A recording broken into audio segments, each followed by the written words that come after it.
Hello students, I am Faiza Siddiqui. Welcome to Gold Audio Education. आज हम class 9th के chapter 1 number systems के कुछ और टॉपिक्स पढ़ेंगे। मैंने इसके ऊपर जो पिछली वीडियो बनाई थी वो ज़रूर देखें, उसमें भी बहुत इंपॉर्टेंट टॉपिक्स थे। आज हम पढ़ेंगे रैशनलाइज करना डिनोमिनेटर्स को किसी भी नंबर के। अब डिनोमिनेटर किस में होता है? रैशनल नंबर्स में होता है। देखिए, जो भी नंबर होगा p अपॉन q की फॉर्म में वो रैशनल नंबर होगा। जो p है वो न्यूमरेटर होगा और जो q है वो डिनोमिनेटर होगा। और मैंने क्या बोला? रैशनलाइज करना डिनोमिनेटर को, मतलब इसको q को रैशनलाइज करना, मतलब हमें रैशनल नंबर में से क्या करना है? q को रैशनलाइज करना है। अब q को क्यों रैशनलाइज करेंगे? जब वो इरैशनल होगा। रैशनलाइज करना मतलब उसको रैशनल बनाना है। रैशनल कब बनाएंगे? जब वो इरैशनल होगा। जैसे अपॉन में कोई ऐसा नंबर हो, समझ लीजिए 1 अपॉन कोई ऐसा नंबर हो जो इरैशनल हो, जैसे √2 है, इरैशनल है, तो हमें इसको डिनोमिनेटर को रैशनलाइज करना है। ज़रूरी नहीं है कि अब इसमें √2 आए ही नहीं जो हम वैल्यू निकालें। √2 हो सकता है, लेकिन वो p की जगह √2 हो सकता है, q की जगह नहीं, क्योंकि हमें डिनोमिनेटर को रैशनलाइज करना है। तो डिनोमिनेटर रैशनल नंबर बन जाएगा, 2 या कुछ भी, कोई भी नंबर ऐसा बन जाएगा जो रैशनल नंबर होगा, चाहे p इरैशनल क्यों ना बन जाए। इसके ऊपर कुछ एग्जांपल्स करके देखते हैं, कुछ क्वेश्चंस करके देखते हैं। First question is 1 divided by √7, 1 upon √7। अब आप ये बताइए, ये एक रैशनल नंबर है या इरैशनल नंबर है? वैसे अगर पूरा नंबर देखा जाए तो ये इरैशनल है। √7 इरैशनल है और q है, q इसमें इरैशनल है, यानी डिनोमिनेटर इसमें इरैशनल है। अब हमें इसको रैशनलाइज करना है, तो कैसे करेंगे? हो सकता है कि हर क्वेश्चन को करने के मेथड अलग हो, लेकिन जितने क्वेश्चंस हैं उतने मेथड्स हों ऐसा ज़रूरी नहीं है। 2-3 मेथड भी हो सकते हैं। आप जब करेंगे तो आपको धीरे धीरे समझ में आ जाएगा। देखिए, पहला तो मेथड ये है, मैं आपको अलग अलग टाइप के एग्जांपल्स देकर समझाऊंगी ताकि आपको पता चल जाए कि किस केस में किस तरीके से रैशनलाइज करना है। फर्स्ट केस तो यही हो गया कि अगर आपको कोई सिंपल सा ऐसा नंबर मिलता है जैसे 1 अपॉन में इरैशनल नंबर, तो उसको कैसे रैशनलाइज करना है? जो भी डिनोमिनेटर होगा उससे पूरे नंबर को मल्टीप्लाई करेंगे। मतलब जैसे इसमें डिनोमिनेटर क्या है? √7, तो हम √7 डिवाइडेड बाय √7 हमें ऐसे करना है, ना कि सिर्फ एक बार √7 से नहीं करना। √7 का डिनोमिनेटर है तो हम न्यूमरेटर को और डिनोमिनेटर को दोनों को √7 से मल्टीप्लाई करेंगे कि अगर हम इसे कैंसिल करें तो 1 आएगा। तो नंबर हमारा यही है, हमारा नंबर चेंज नहीं हो रहा है, लेकिन क्या हो रहा है? सिर्फ उसकी फॉर्म चेंज हो रही है, हम उसको दूसरे टाइप से लिख रहे हैं। क्या बन जाएगा ये? 1 को अगर √7 से मल्टीप्लाई करेंगे तो 1 √7। अब 1 √7 अगर हम 1 को x से मल्टीप्लाई करते हैं तो कितना आंसर आता है? 1x। तो हमें 1x लिखना ज़रूरी नहीं है, हम सिर्फ x लिख देंगे तब भी हो जाएगा। 1 को 2 से मल्टीप्लाई करेंगे तो कितना आएगा? 2 1 जा 2, तो उसमें 1 कहीं नहीं लिखते ना, तो हम 1 को √7 से मल्टीप्लाई करेंगे तो सिंपल हम √7 लिख देंगे। यहाँ 1 है या नहीं है? जैसे पाई था, पिछले वीडियो में हमने देखा था 2 पाई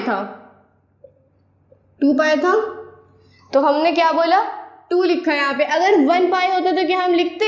ज़रूरी नहीं है, लिख दिया तब भी कोई गलत बात नहीं है, लेकिन सिर्फ पाई लिखेंगे तब भी आपको पता चल जाएगा कि 1 पाई के बारे में बात हो रही है। वैसे ही √7 लिखा है तो पता चल जाएगा कि 1 √7 के बारे में बात हो रही है। डिवाइड में देखिए, √7 मल्टीप्लाइड बाय √7 क्या बताया था मैंने? √a multiplied by √a। अगर आपको ये सारी प्रॉपर्टीज अच्छे से समझनी है, ये सारी आइडेंटिटीज अच्छे से समझनी है, तो आई बटन पे क्लिक करके आप मेरी पिछली वीडियो देख सकते हैं। उसमें मैंने सारी प्रॉपर्टी, सारी आइडेंटिटीज समझाई हैं अच्छे से, और कई सारे केसेस बताए कि अगर ऐसा हो तो कैसे लिखेंगे, वैसा हो तो कैसे लिखेंगे। तो आप पहले उसे देख लीजिए, आपको अच्छे से समझ में आ जाएगा, फिर आप इसे देखिए और आपको ये और अच्छे से समझ में आएगा। √a मल्टीप्लाइड बाय √a कितना होता है? a होता है। तो वैसे ही √7 मल्टीप्लाइड बाय √7 क्या होगा? 7। अब देखिए, ये जो टर्म हमें मिली है, इस टर्म को देखिए, इसमें ये हमारा p है और ये q है। q मतलब डिनोमिनेटर, 7 क्या होता है, रैशनल नंबर होता है या इरैशनल नंबर होता है? रैशनल होता है। यहाँ तो डिनोमिनेटर इरैशनल था, हमने रैशनलाइज कर लिया, रैशनल नंबर बन गया वो, यही तो करना था। इजी है ना कितना। एक और एग्जांपल देखते हैं। 1 डिवाइडेड बाय √7 माइनस √6। अब अभी तक तो आपके पास सिर्फ एक नंबर था 1 डिवाइडेड बाय √7, तो आपने सिंपल मल्टीप्लाई करके उसे सॉल्व कर लिया। अगर आपको ये बोला जाए 1 डिवाइडेड बाय √7 माइनस √6, तो यहाँ तो दो टर्म हो गई, किससे मल्टीप्लाई करें?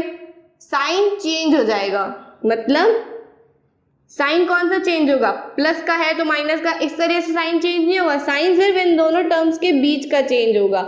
वैसे तो ये प्लस का है तो ये तब भी प्लस का रहेगा, लेकिन सिर्फ ये जो सेकेंड टर्म होगी, मतलब इन दोनों टर्म्स के बीच में जो साइन होगा वो साइन चेंज होगा। जैसे यहाँ था √7 माइनस √6, तो यहाँ पर हो जाएगा √7 प्लस √6 डिवाइडेड बाय √7 प्लस √6। इतना समझ में आया? जब √7 माइनस √6 था तो हमने मल्टीप्लाई में क्या लिया, √7 प्लस √6। हमेशा उसका जो दोनों टर्म्स के बीच में साइन होगा वो चेंज करके लेंगे, उसका ऑपोजिट साइन लेंगे। माइनस था तो प्लस लिया हमने। देखिए अब इसको मल्टीप्लाई करिए। अभी यहाँ पे इरैशनल नंबर था, √7 माइनस √6 इरैशनल था, डिनोमिनेटर में हम उसी को रैशनलाइज कर रहे हैं। देखिए कभी भी हम ऐसे डिनोमिनेटर में इरैशनल नंबर नहीं छोड़ते हैं। कभी भी आपका ऐसा आंसर आए किसी क्वेश्चन का तो उसको रैशनलाइज जरूर करिए, तभी आपका आंसर करेक्ट होगा। तो रैशनलाइज करने का ये मेथड है। 1 से अब इसको मल्टीप्लाई करेंगे। किसी भी चीज को आप 1 से मल्टीप्लाई करते हैं तो उतनी ही रहती है। एक चॉकलेट है तो एक ही रहेगी ना वो, एक से मल्टीप्लाई करने पर भी, चाहे आप एक बोले और चाहे ना बोले, चाहे एक लिखें और चाहे ना लिखें, वो रहेगी तो एक ही। तो उसी तरह ये भी है, √7 प्लस √6 हो गया ना। देखिए 1 से मल्टीप्लाई करो तो सेम नंबर आ गया। अब ये देखिए √7 माइनस √6 मल्टीप्लाइड बाय √7 प्लस √6, इसको हम मल्टीप्लाई नहीं करेंगे। क्यों? क्योंकि इसमें आइडेंटिटी बन रही है। अगर हम √7 को a मान लें और √6 को b मान लें तो ये हो गई a minus b multiplied by √7 हमारा a है, √6 हमारा b है। कितना हो गया ये? a minus b a plus b. क्या होता है a plus b multiplied by a minus b? a square minus b square, a square minus b square, यही तो होता है। तो हम इस प्रॉपर्टी का यूज करेंगे, यहाँ पर इस आइडेंटिटी का यूज करेंगे। हमें क्या लिखना है? a square minus b square लिखना है। a हमने किसे माना था? √7 को, तो हम लिखेंगे √7 और पूरे का स्क्वायर कर देंगे। उसके बाद साइन कौन सा आएगा? माइनस का, तो माइनस का साइन लगा दिया। फिर हमने b किसको माना था? √6 को, तो √6 लिखा और b पे स्क्वायर था तो पूरे पे हमने स्क्वायर लगा दिया। अब देखिए स्क्वायर और रूट आपस में कैंसिल हो जाता है, स्क्वायर से रूट कैंसिल हो जाएगा तो हमने कैंसिल कर दिया। उसी तरह जैसे हमने 7 के केस में करा ऐसे √6 में भी होगा। 2 मतलब स्क्वायर, रूट से कैंसिल हो गया, कितना बचा? 6। अभी यहाँ पे 6 बचेगा और यहाँ 7 बचेगा। देखिए √7 प्लस √6, अब ये ऐड हो नहीं सकते इसलिए हम इन्हें ऐड नहीं कर रहे हैं, हम इसे एज इट इज लिखते जा रहे हैं। और यहाँ पर क्या बचा? 7 माइनस का साइन और 6। 7 माइनस 6 कितना होता है? 1, यानी √7 प्लस √6 डिवाइडेड बाय 1। 1 क्या है? एक रैशनल नंबर है ना? तो हमने इस इरैशनल को, यहाँ पे इस नंबर का डिनोमिनेटर इरैशनल था और हमने उसको रैशनलाइज कर दिया, उसे रैशनल बना दिया। अब अगर हम चाहे 1 लिखें और चाहे ना लिखें तो हमारा आंसर क्या हुआ? √7 प्लस √6, ये हमारा आंसर हो गया। कर लिया ना हमने रैशनलाइज, इरैशनल को रैशनल बना लिया। इतना समझ में आया? इतना क्लियर है? कुछ और एग्जांपल्स देखें, चलिए करते हैं।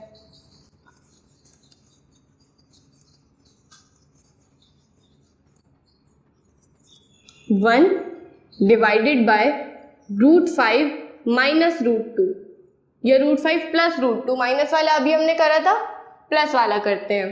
देखिए सेम प्रोसेस है, बस इसमें साइन अलग है, तो हम साइन तो वैसे भी चेंज कर देंगे। देखिए अभी हमने क्या करा था, माइनस का साइन था तो प्लस का साइन लगाया था दोनों नंबर्स के बीच में।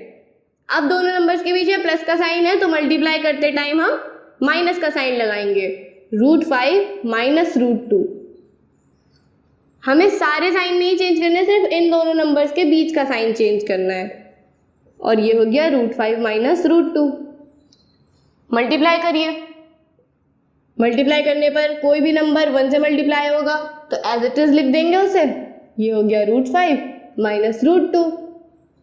अब नीचे देखिए आप, अगर हम इसको a माने और इसको b माने तो a प्लस बी, इसको a माना था इसको b माना तो a minus B.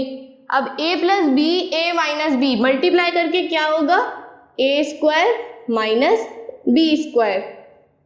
a² minus b² की आइडेंटिटी बन गई। अब देखिए a क्या है, a है √5, यहाँ हमने √5 को माना है ना, तो हम लिखेंगे √5 और पूरे पर स्क्वायर, क्योंकि a पर स्क्वायर है, माइनस का साइन। b हमने माना है √2 को, देखिए यहाँ पर, तो हम √2 लिखेंगे। अब b पर स्क्वायर है तो इस पूरे पर b² आ जाएगा। सेम ये भी कैंसिल होगा और ये भी कैंसिल हो गया, स्क्वायर से रूट कैंसिल हो गया, स्क्वायर से रूट कैंसिल हो गया। क्या बचा, ऊपर बचा √5 माइनस √2, √5 माइनस √2 बचा, और डिनोमिनेटर में क्या बचा, 5 माइनस 2। क्योंकि ये स्क्वायर रूट से कैंसिल हुआ है, 5 तो तब बचेगा ना वहाँ पर, 5 माइनस 2। देखिए √5 माइनस √2, 5 में से 2 गए 3, तो क्या आंसर आया आपका, √5 माइनस √2 अपॉन 3। यहाँ पर डिनोमिनेटर था इरेशनल, दोनों नंबर रूट के थे, दोनों इरेशनल नंबर थे, और यहाँ हमने क्या करा, उसे रैशनलाइज कर दिया, उसे रैशनल बना दिया। उस इरेशनल डिनोमिनेटर को हमने रैशनल बना दिया। देखिए 3 डिनोमिनेटर है और 3 रैशनल भी है, तो ये भी आपका कंप्लीट हो गया। ये हो गया आपका आंसर। इजी है ना ये, देखिए अच्छे से समझ लीजिए, चाहे वीडियो को पॉज करके समझिए, स्क्रीनशॉट ले लीजिए।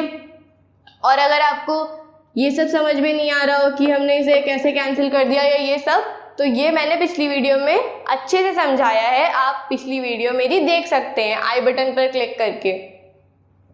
और एग्जांपल्स देखते हैं।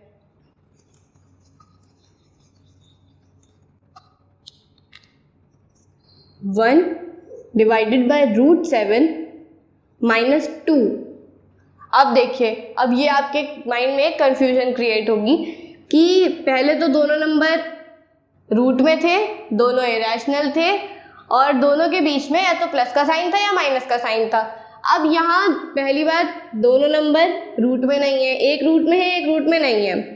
दूसरी बात, एक इरेशनल है एक रैशनल है। लेकिन अभी आपने ये देखा था कि जब डिनोमिनेटर में रूट होता है तो वो नंबर इरेशनल हो जाता है।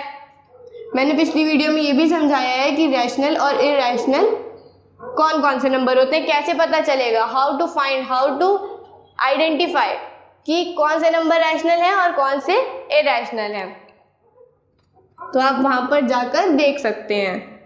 इसको भी सॉल्व करने का मेथड लगभग वैसा ही है, पर फिर भी आप देखिए कि किस तरीके से होगा, कोई टेंशन लेने वाली बात नहीं है। देखिए इन दोनों नंबर्स के बीच में कौन सा साइन है, माइनस का, तो कौन सा साइन लगाएंगे, प्लस का।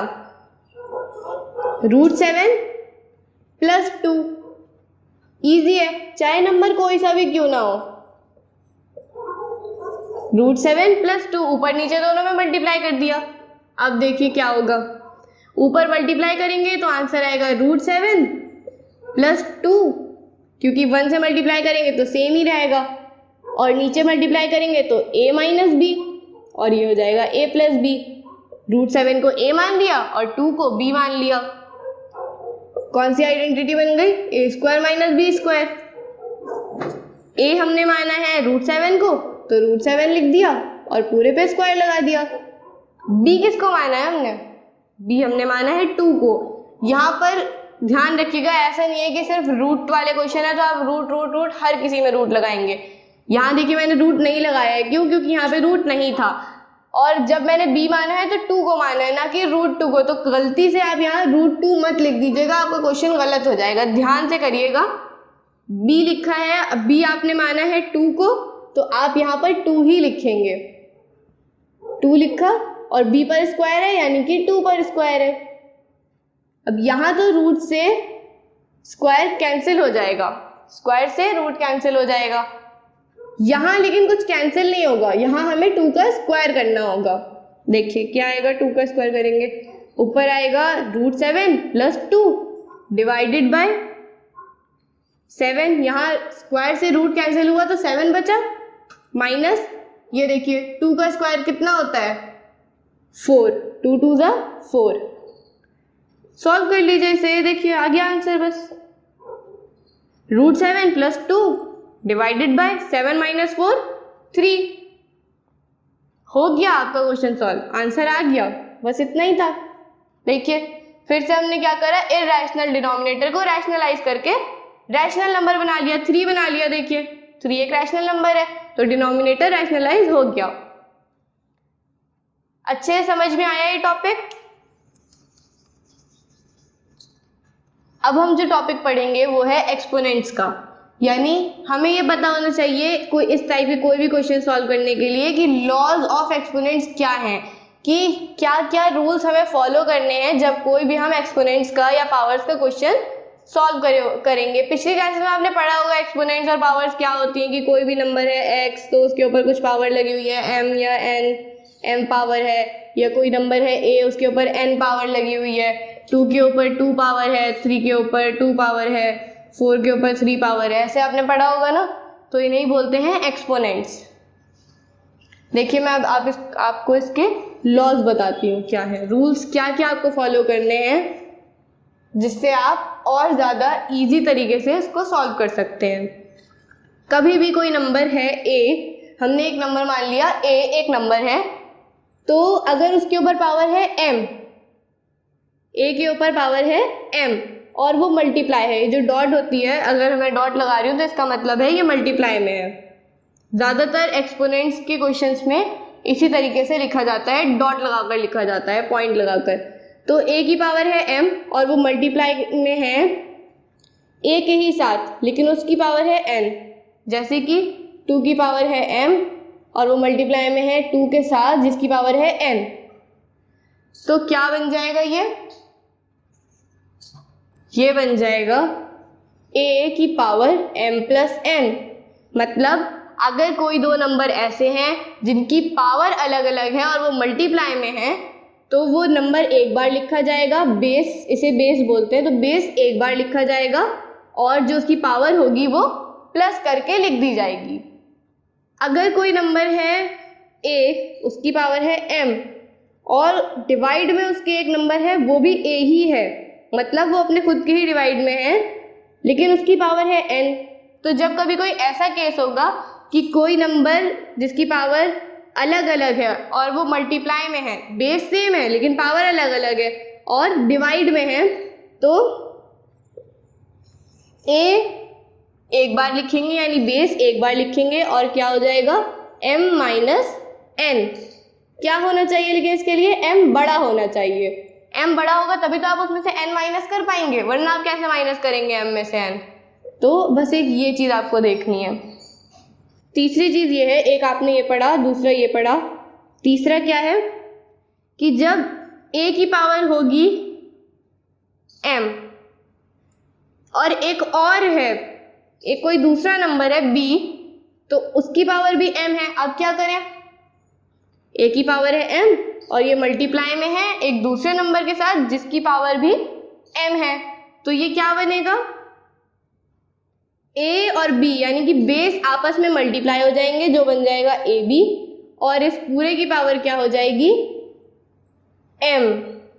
बेस आपस में मल्टीप्लाई हो जाएंगे और उस पूरे की पावर हो जाएगी m। जैसे कि 2 की पावर है 2 यानी 2 का स्क्वायर, जो मल्टीप्लाई में है 3 के साथ, उसकी भी पावर है 2। तो अब मैं क्या करूँगी, 2 को और 3 को मल्टीप्लाई कर दूंगी, 2 3 = 6 और उस पूरे की पावर लगा दूंगी 2।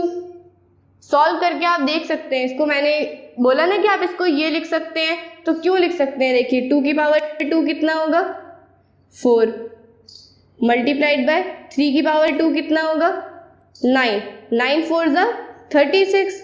ये देखिए 6 का स्क्वायर कितना होता है? 36। प्रूव हो गया कि आप क्यों लिख सकते हैं। तो ये बस आपको थोड़ा इजी मेथड बनाने के लिए है, ताकि आपको आसानी हो, हेल्प मिले। फोर्थ पॉइंट ये है, फोर्थ लॉ ये है कि अगर a की पावर है m और इस पूरे की पावर है n, मतलब अगर कोई पावर किसी नंबर की m है और उससे जो भी आंसर आ रहा है उसकी पावर n है, तो क्या होगा? a यानी बेस सेम रहेगा और m n आपस में मल्टीप्लाई हो जाएगा। m मल्टीप्लाइड बाय n यानी mn। जैसे हमने a को b से मल्टीप्लाई करा था तो a भी लिखा था, वैसे ही m को n से मल्टीप्लाई करा तो mn लिखा। इतना आपको समझ में आया अच्छे से? मैंने आपको 4 लॉ बताए हैं एक्सपोनेंट्स के लॉ बताए हैं, ताकि आपको आगे क्वेश्चन सॉल्व करने में हेल्प मिले।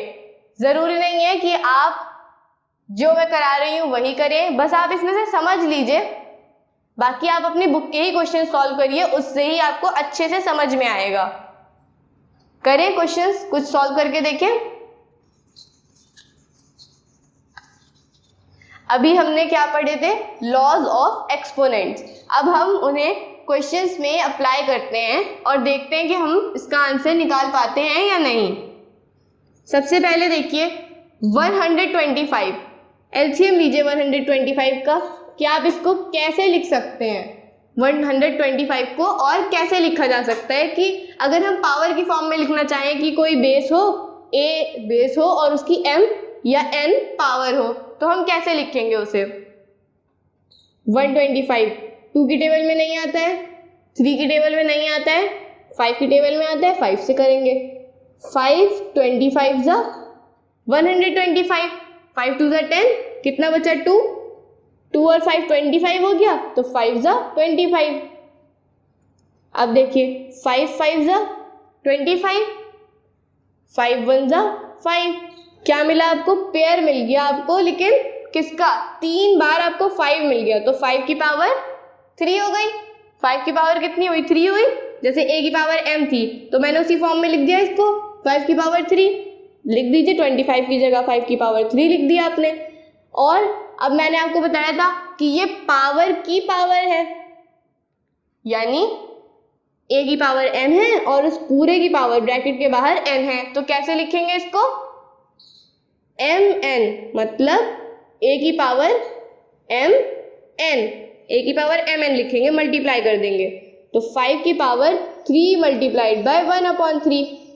3 को 1/3 से मल्टीप्लाई करिए, 3 से 3 कैंसिल हो गया, कितनी पावर बची? 1, यानी कि 5 को सिर्फ एक बार लिखना है, एक बार लिखेंगे तो 5 ही होगा। तो आपने इसे सिंप्लीफाई कर लिया, ये आ गया आपका आंसर। क्या आंसर आया आपका? 5। 125 की पावर 1/3 थी और आंसर क्या आया? 5। आपने इसको सिंप्लीफाई कर लिया। अब देखिए इसी तरीके से ये क्वेश्चन भी है। अब देखने में तो ये दोनों क्वेश्चन एक जैसे लग रहे होंगे, लेकिन यहाँ पर साइन था प्लस का और यहाँ पावर है माइनस की। कुछ डिफरेंस समझ में आया? यहाँ पे प्लस का साइन था पावर के साथ और यहाँ पे पावर के साथ है माइनस का साइन। अब इसको सॉल्व करके देखते हैं क्या दोनों आंसर सेम आएंगे। आइडेंटिटीज हम सही से लगाएंगे। अभी हमने 125 को निकाला था, कितना आया था? 5 की पावर 3, तो हम इसको लिख देंगे 5 की पावर 3। अब -1/3 इस पूरे की पावर हो गई। नेक्स्ट स्टेप में हम क्या करेंगे? 5 को ऐसे ही लिखा रहने देंगे और 3 मल्टीप्लाई हो जाएगा -1/3 से। 3 से 3 कैंसिल हुआ, 5 की पावर हो गई -1 हो गई। किसी भी नंबर की पावर माइनस में होगी तो वो नंबर रेसिप्रोकल हो जाएगा, यानी 5 जो है 5 की पावर -1 थी तो ये क्या बना? 1/5। रेसिप्रोकल का मतलब 5/1 था ना ये, तो ये रेसिप्रोकल हो गया 1/5। अब पावर -1 थी तो पावर +1 हो जाएगी। +1 का मतलब चाहे आप 1 लिखें और चाहे ना लिखें, तो आपका आंसर आया 1/5। देखिए सिर्फ पावर का साइन अलग होने की वजह से क्या हुआ? आंसर चेंज हो गया। देखिए यहाँ 5 आंसर आ रहा था और यहाँ 1/5। इतना समझ में आया? और एग्जाम्पल देखते हैं।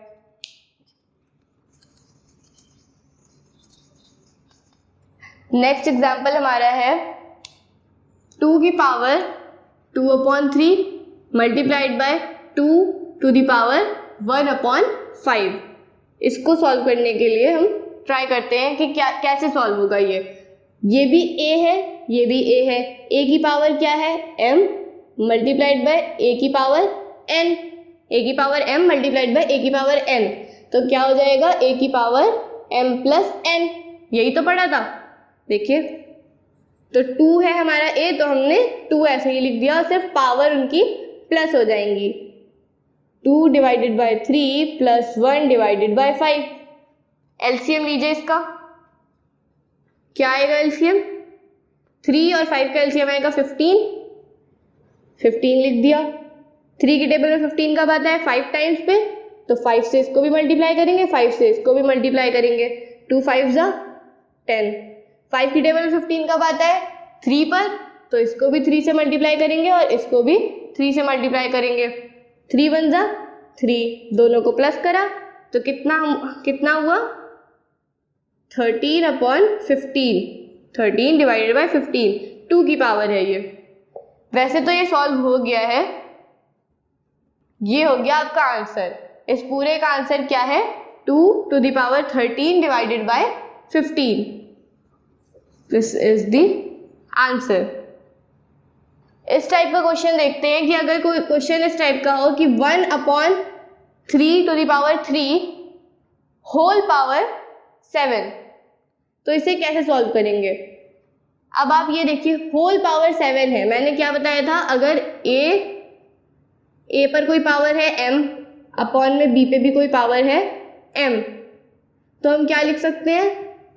a/b को हम होल पावर m लिख सकते हैं। अगर ऐसा होगा तो ऐसा लिख सकते हैं, ऐसा होगा तो ऐसा लिख सकते हैं। तो यहाँ पर क्या है केस? ऐसा है, तो हम इसको ऐसा लिख सकते हैं 1 की पावर 7 डिवाइडेड बाय 3 की पावर 3 थी और पूरी की पावर 7 हो गई। 1 की पावर कितनी भी हो हमेशा आंसर 1 आएगा। 1 × 1 × 1 × 1 और आंसर 1 ही आएगा, तो हम डायरेक्ट 1 लिख देंगे। 3 की पावर 3 है और पूरे की पावर 7 है, मतलब a की पावर m पूरे की पावर n, तो कितना होगा? ये मल्टीप्लाई हो जाएगा, a की पावर mn हो जाएगा। तो 3 की पावर 3 7 जा 21, 3 की पावर 21। 3 की पावर कितनी हो गई? -21। क्यों? क्योंकि जब कोई भी नंबर, जैसे अभी हमने पिछले क्वेश्चन में करा कि 5 की पावर थी -1, तो कितना हो गया? 1/5 और पावर हो गई उसकी प्लस। अब यहाँ पर पावर थी प्लस की, 1 में था, मतलब रेसिप्रोकल करा हमने, तो 3 की पावर हो गई -21। तो ये हो गया आपका आंसर। देखिए था ये, हमने इसे सॉल्व करके क्या बताया कि इसका आंसर ये है। उस तरीके से था ये क्वेश्चन थोड़ा अलग टाइप का लग रहा है, लेकिन जब हम इसे सॉल्व करेंगे तो ये भी उसी फॉर्म में आ गया कि एक नंबर है और उसकी कुछ पावर है। इतना समझ में आया? इतना क्लियर है? एक और एग्जांपल देखते हैं।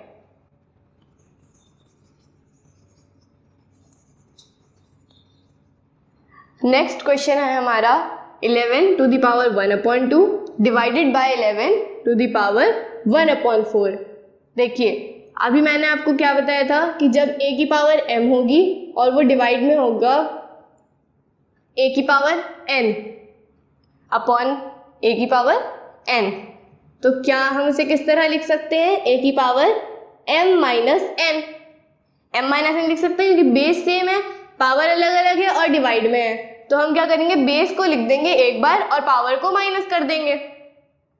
सेम ऐसा ही यहाँ पर भी है, बेस सेम है, पावर अलग अलग है और डिवाइड में है।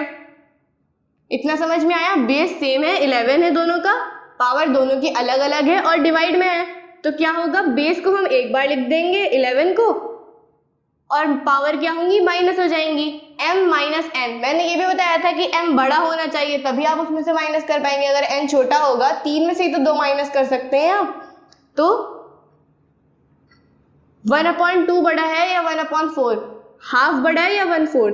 हाफ बड़ा है, जब ऊपर देखिए न्यूमरेटर सेम है तो डिनोमिनेटर जिसका बड़ा होगा वही नंबर छोटा होगा। डिनोमिनेटर 4 है, 4 बड़ा है डिनोमिनेटर में, तो ये पूरा नंबर छोटा है। तो 1/2 माइनस 1/4। एलसीएम लीजिए, एलसीएम क्या आएगा 4, 11 टू द पावर 4। अब देखिए 4 इसमें तो 1 पे ही आएगा, इसमें भी 1 पे आएगा, इसमें 2 पे आएगा, तो इसको भी 2 से मल्टीप्लाई कर देंगे। 2 minus 1, 2 minus 1, 11 to the power 1/4। 2 में से 1 गए तो बचे 1, तो 11 टू द पावर 1/4। ये हो गया इसका आंसर। इस पूरे का आंसर क्या हुआ, ये हो गया आंसर इसका 11 टू द पावर 1/4।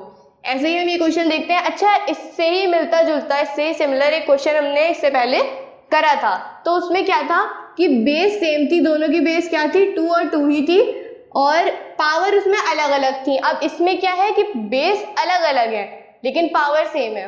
बेस अलग अलग है और पावर सेम है, तो इसको भी करके देखते हैं। जब बेस अलग अलग होते हैं यानी कि a और b दोनों मल्टीप्लाई में होंगे, बेस अलग अलग है, दोनों की पावर सेम है, m ही है, और दोनों मल्टीप्लाई में है, तो क्या होगा ab और होल पावर हो जाएगी m। ये पढ़ा था।